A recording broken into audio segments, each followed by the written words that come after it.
ਸੀ India ਆਉਣ ਤੋਂ ਰੋਕਿਆ ਗਿਆ ਹੈ, ਤੇ ਕੀ ਮਕਸਦ ਕੀ ਹੈ ਪੂਰਾ? ਦੇਖੋ ਤਕਰੀਬਨ ਉਹਨੂੰ 50 ਸਾਲ ਹੋ ਗਏ ਇੱਥੇ ਗਏ ਨੂੰ। ਉਹ 72 ਦੇ ਵਿੱਚ ਉੱਥੇ ਗਿਆ ਸੀ, ਔਰ ਹਰ ਸਾਲ ਉਹਦੇ 2-3 ਗੇੜੇ ਇੱਥੇ ਲੱਗਦੇ ਨੇ। ਤੇ ਜਦੋਂ ਸੁਨਾਮੀ ਆਈ ਹੈ ਉਦੋਂ ਵੀ ਅਸੀਂ ਤਕਰੀਬਨ ਇੱਕ ਟ੍ਰੇਨ ਭਰ ਕੇ 5 ਕਰੋੜ ਦੇ ਸਮਾਨ ਲੈ ਕੇ ਉੱਥੇ ਆਏ ਸੀ। 350 ਬੰਦਾ ਸਾਡੇ ਨਾਲ ਗਿਆ ਸੀਗਾ, ਤੇ 1 ਮਹੀਨਾ ਅਸੀਂ ਉਹ ਆਪ ਉੱਥੇ ਰਹੇ ਸੀਗੇ, ਆਪ ਉੱਥੇ ਸੇਵਾ ਕੀਤੀ। ਸਾਰੇ ਕੰਟਰੀ ਨੇ, ਸਾਰੇ ਮੁਲਕ ਨੇ ਐਪਰੀਸ਼ੀਏਟ ਕੀਤਾ ਕਿ ਪੰਜਾਬ ਵਾਲੇ ਬਹੁਤ ਵਧੀਆ ਕੰਮ ਕਰ ਰਹੇ ਨੇ, ਤੇ ਐਡੀ ਬੜੀ ਸੇਵਾ ਜਿੱਥੇ ਜੀ ਮਾਂ ਬਾਪ ਵੀ ਰਹਿਣ ਨੂੰ ਤਿਆਰ ਨਹੀਂ ਸੀ, ਐਡੀ ਭੁੱਖਮਰੀ ਆ ਗਈ ਸੀ ਉੱਥੇ, ਇੰਨਾ ਮਾੜੇ ਹਾਲਾਤ ਸੀ ਉੱਥੇ, ਇੰਨੀਆਂ ਬਿਮਾਰੀਆਂ ਫੈਲ ਗਈਆਂ ਸੀ। ਪਰ ਅਸੀਂ ਆਪਣੀ ਡਾਕਟਰਾਂ ਦੀ ਟੀਮ ਵੀ ਲੈ ਗਏ ਸੀ ਉੱਥੇ, ਤੇ ਰਾਸ਼ਨ ਵੀ ਲੈ ਕੇ ਗਏ ਸੀ, ਨਰਸਿਸ ਵੀ ਲੈ ਕੇ ਗਏ ਸੀ, ਤੇ ਪੂਰੀ ਕੰਮ ਕਰਨ ਵਾਲੀ ਟੀਮ ਸੀ। ਜਿਸ ਤਰ੍ਹਾਂ ਦਾ ਸਾਡਾ ਮਾਹੌਲ ਕਾਲਜ ਦਾ ਸੀ ਉੱਦਾਂ ਦਾ ਮਾਹੌਲ ਸੀਗਾ। ਇੱਕ ਅਸੀਂ ਪੋਲੀਟੈਕਨਿਕ ਕਾਲਜ ਦੇ ਵਿੱਚ ਉੱਥੇ ਰਹੇ ਸੀਗੇ, ਭੁੰਜੇ ਸਾਡੇ ਬਿਸਤਰੇ ਲੱਗੇ ਹੋਏ ਸੀ, ਕਾਮਨ ਬਾਥਰੂਮਾਂ ਦੇ ਵਿੱਚ ਨਹਾ ਕੇ ਆਉਂਦੇ ਸੀਗੇ। ਮੈਂ ਤਾਂ ਖੁਦ ਟ੍ਰੇਨ 'ਚ ਗਿਆ ਸੀ, 98 ਆਵਰ ਲੱਗੇ ਸੀ ਟ੍ਰੇਨ ਨੂੰ ਉੱਥੇ ਜਾਣ।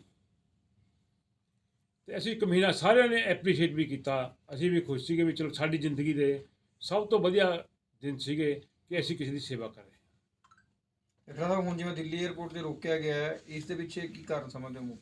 ਇਹਦੇ ਵਿੱਚ ਉਹਨਾਂ ਦੀ ਇੱਕੋ ਗੱਲ ਸੀਗੀ ਕਿ ਵੀ ਜੋ ਇਹ ਐਜੀਟੇਸ਼ਨ ਚੱਲ ਰਿਹਾ ਹੈ, ਕਿਸਾਨ ਐਜੀਟੇਸ਼ਨ ਚੱਲ ਰਿਹਾ ਹੈ, ਦਿਨ ਪਰ ਦਿਨ ਇਹ ਵੱਡਾ ਹੋ ਰਿਹਾ, ਵਧ ਰਿਹਾ ਹੈ, ਤੁਸੀਂ ਇਹਦੇ ਵਿੱਚ ਬਹੁਤ ਬੜੀ ਸਪੋਰਟ ਕਰ ਰਹੇ ਹੋ।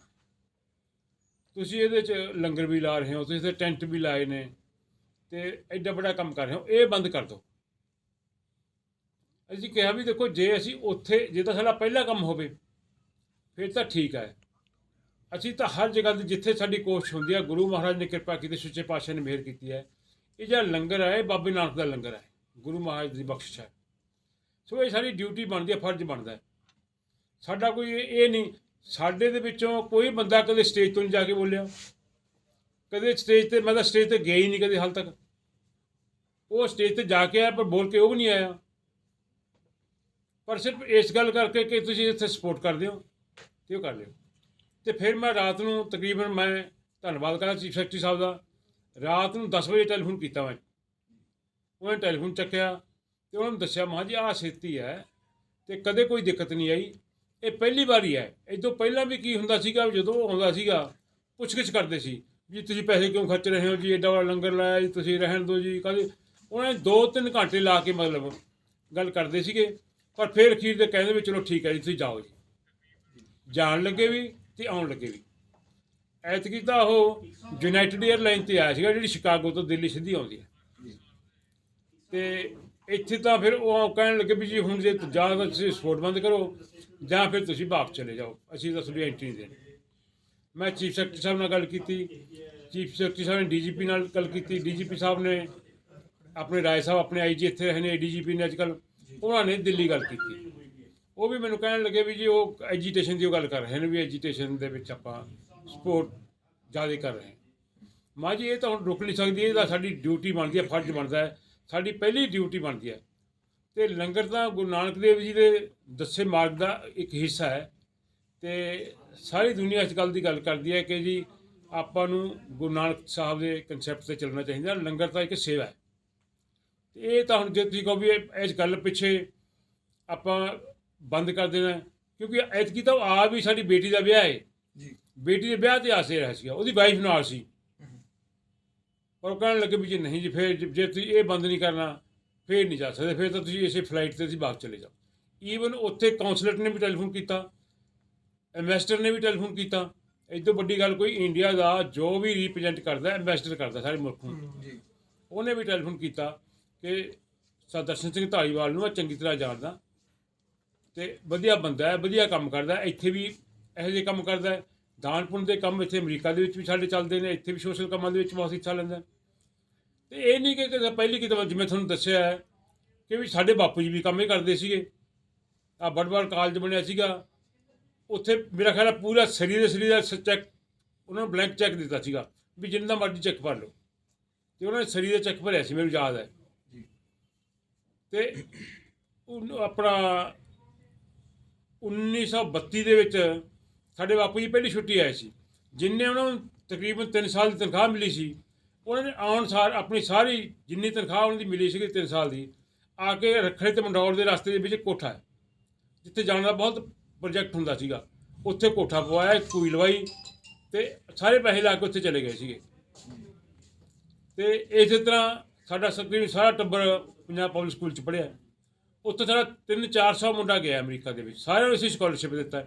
ਸਰ ਤੁਹਾਨੂੰ ਕੀ ਲੱਗਦਾ ਕਿ ਪੰਜਾਬੀਆਂ ਨੂੰ ਪ੍ਰੈਸ਼ਰਾਈਜ਼ ਕਰਿਆ ਜਾ ਰਿਹਾ ਕਿ ਮੈਂ ਕਿਸਾਨ ਜਿਹੜੇ ਧਰਨਾ ਨੂੰ ਢਾਹ ਲਾਉਣ ਦੀ ਕੋਸ਼ਿਸ਼ ਕੀਤੀ ਜਾ ਰਹੀ ਦੇਖੋ ਇਹਦੇ 'ਚ ਤਾਂ ਕੋਈ ਦੋ ਰਾਇਆ ਹੀ ਨਹੀਂ।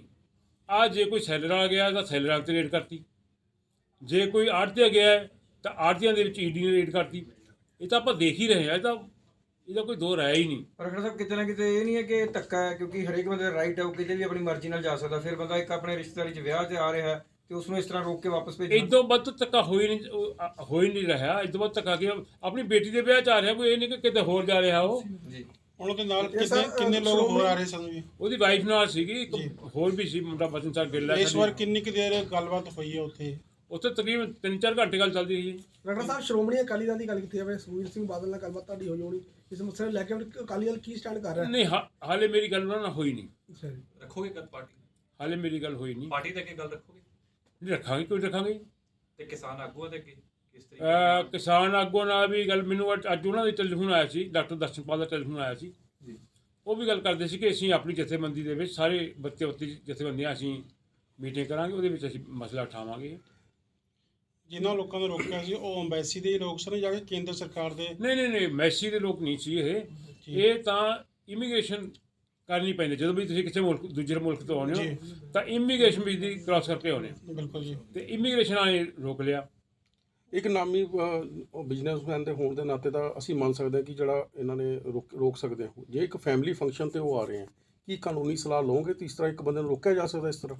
ਨਹੀਂ, ਰੋਕਣ ਨੂੰ ਤਾਂ ਇਹਨਾਂ ਨੇ ਇਹੀ ਉੱਥੇ ਕਿਹਾ ਕਿ ਜੀ ਇਹ ਉਹ ਕਰਦੇ ਨੇ, LOI ਲੈ ਲਈ ਹੋਣੀ ਹੈ ਤੇ ਇਹ ਪਤਾ ਨਹੀਂ ਅਸਲ ਕੀ ਲਿਆ ਕੀ ਨਹੀਂ ਲਿਆ। ਐਂ ਤਾਂ ਰੋਕ ਨਹੀਂ ਸਕਦੇ। ਜੇ ਮੈਸਟਰ ਨੇ ਟੈਲੀਫੋਨ ਕੀਤਾ ਹੈ, ਕਾਉਂਸਲਰ ਨੇ ਟੈਲੀਫੋਨ ਕੀਤਾ, ਇਟ ਮੀਨ ਸਮਥਿੰਗ, ਕੋਈ ਨਾ ਕੋਈ ਆਨਾ ਬਾਨਾ ਕਰੇ ਹੀ ਹੋਣਾ ਨਾ ਉਹਨਾਂ ਨੇ।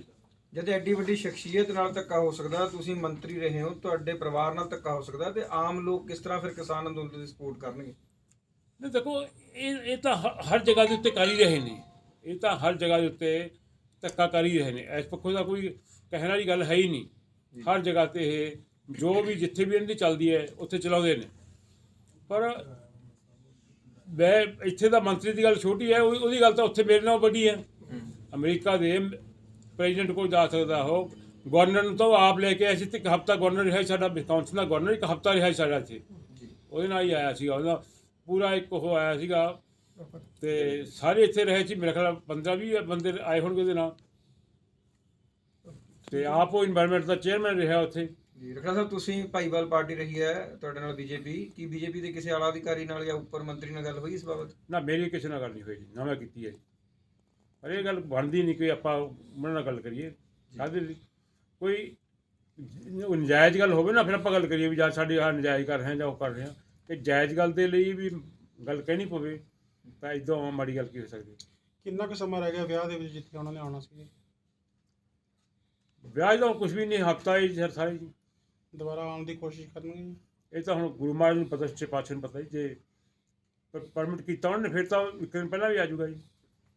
ਤੇ ਹੁਣ ਕੀ ਕਹਿੰਦੇ ਨੇ ਕੀ ਨਹੀਂ ਕਹਿੰਦੇ, ਅੱਜ ਕੱਲ੍ਹ ਲਾਈਨ ਕਲੀਅਰ ਕਰਕੇ ਆਊਗਾ ਜੇ ਆਊਗਾ ਉਹ। ਠੀਕ ਹੈ।